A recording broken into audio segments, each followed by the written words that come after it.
Alright, people, we're back. Do a quick rundown on the Tito Griffin fight. I actually thought it was going to be a little closer than that. I thought Tito pretty much sucked in that fight. Griffin looked great.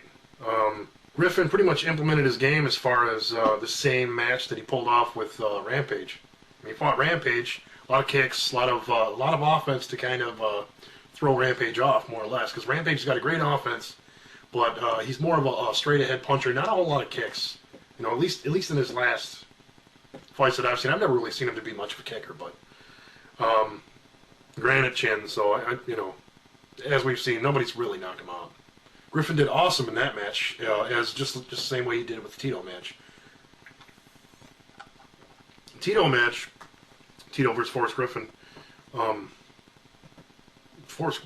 Tito Ortiz didn't have a chance. You know, he's got a ton of ring rust coming into this. That's what I think my main thing is with him. He's got a lot of ring rust coming into this. We can't really count him out, which I never really did count him out. You know, I was not expecting much from him either. But you know, as cocky as he is, as much as I don't really care for the guy, you know, I gotta at least tell the truth there. You know what I mean, and not just have a dream of him losing every time, because I'd like to see it. But you know, in reality, it's not going to happen. He's going to win some fights. He's going to do good. Because he's just, you know, he's got a lot of heart, a lot of dedication, and a big head. So, like I said, I don't expect much from Tito Ortiz.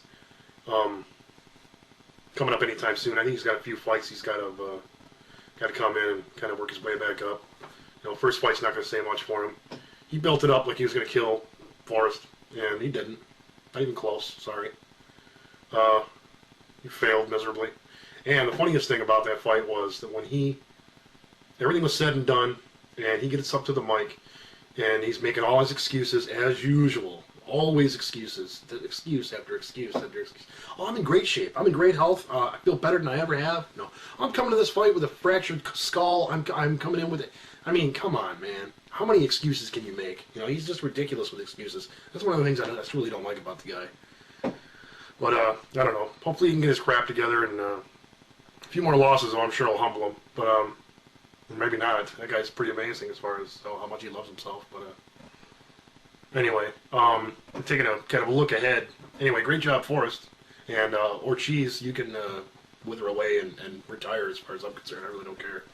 Moving on to UFC TUF 10 finale, which the main fight, well, not the main fight, but the main event. It's gonna be pretty cool. I mean, Matt Hamill. It's proved to be pretty good. He had a controversial loss to Bisping. I thought he won that fight, but, you know, a lot of people argued for Bisping. But anyway, Matt Hamill coming into this fight. Great wrestler, nice striker, but I've seen some really good, tough matches and good knockouts from Jon Jones. So I think Jon Jones is going to take this one. Excuse me. And I think Jon Jones just got too much punching power, too much... I don't know, man. It's too quick. Too quick for Matt Hamill.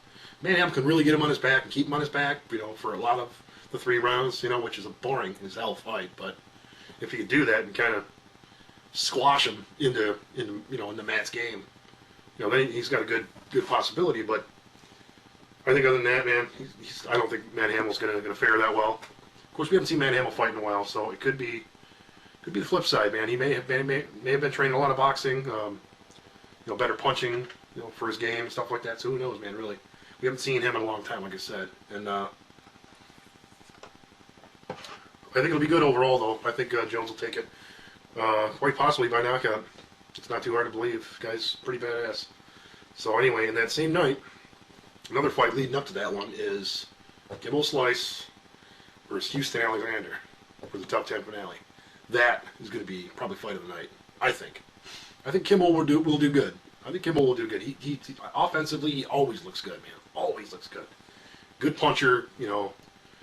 His wrestling's getting better. He's a much better wrestler than when he started. I mean, obviously, but he's got a heck of a match against him here. I mean, Houston Alexander ain't no joke.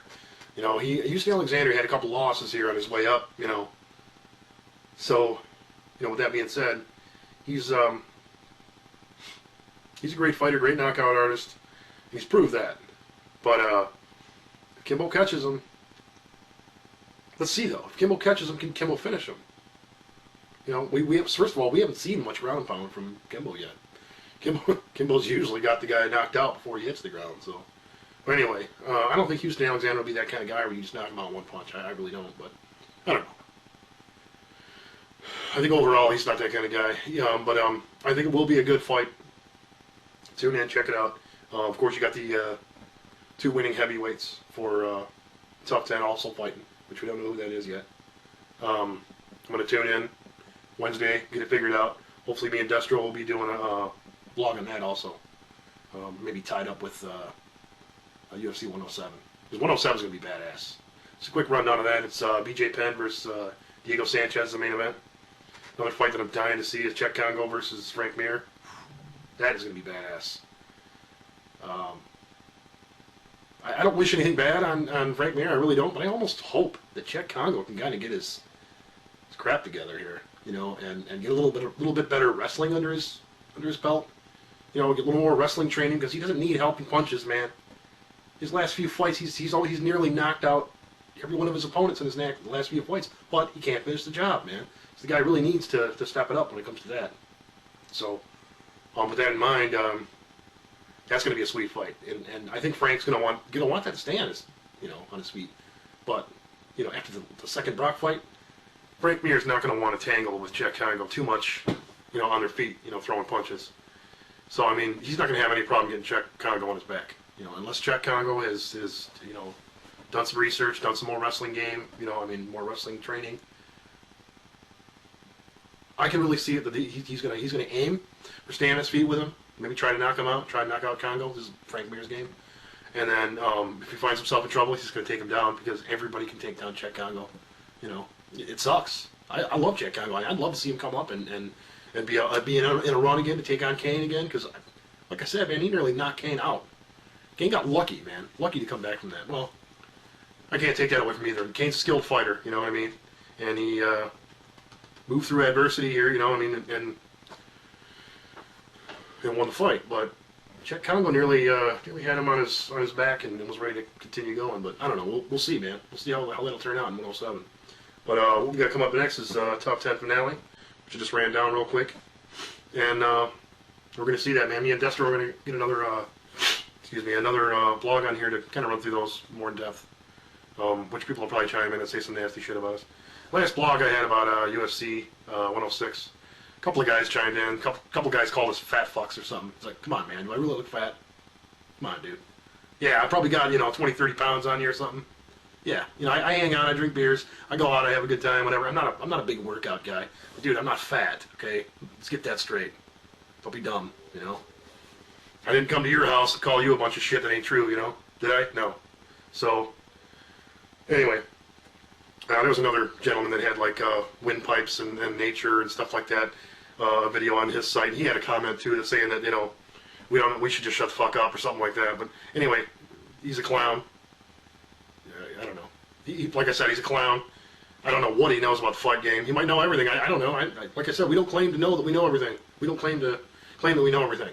But that guy's got peace pipes and crap and wilderness on his page, which is fine and dandy. But don't act like you know everything about MMA when you ain't got you ain't got nothing to back it up.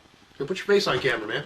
Like the other guy that calls us fat bucks. Put your face on camera. Let's see what you got to say. Ain't that big of a deal. I'm doing it. Destro's doing it. So, you got something to say, that's cool, man, it's no problem. I've said stuff to people, and they've said, well, you put your face on camera, and I'm like, I did, dude. Go check out my blogs. I ain't hiding. So, anyway, hope you enjoy the blog. Go ahead and give me some nasty comments. But hit the subscribe button, too, even you nasty commenters. Hey, man, so I'm all about peace, man. I'm not looking to piss anybody off. I'm not looking to, act like I know any more than anybody else, man. That's not what I'm about. But, like I said, it's all about peace, man. I enjoy doing this. So, and if you enjoy watching it or whatever, you want to make some bad comments on it too, that's fine. It's all good, man. It's no big deal. So, all right, man. We'll see you. Thanks for sticking around.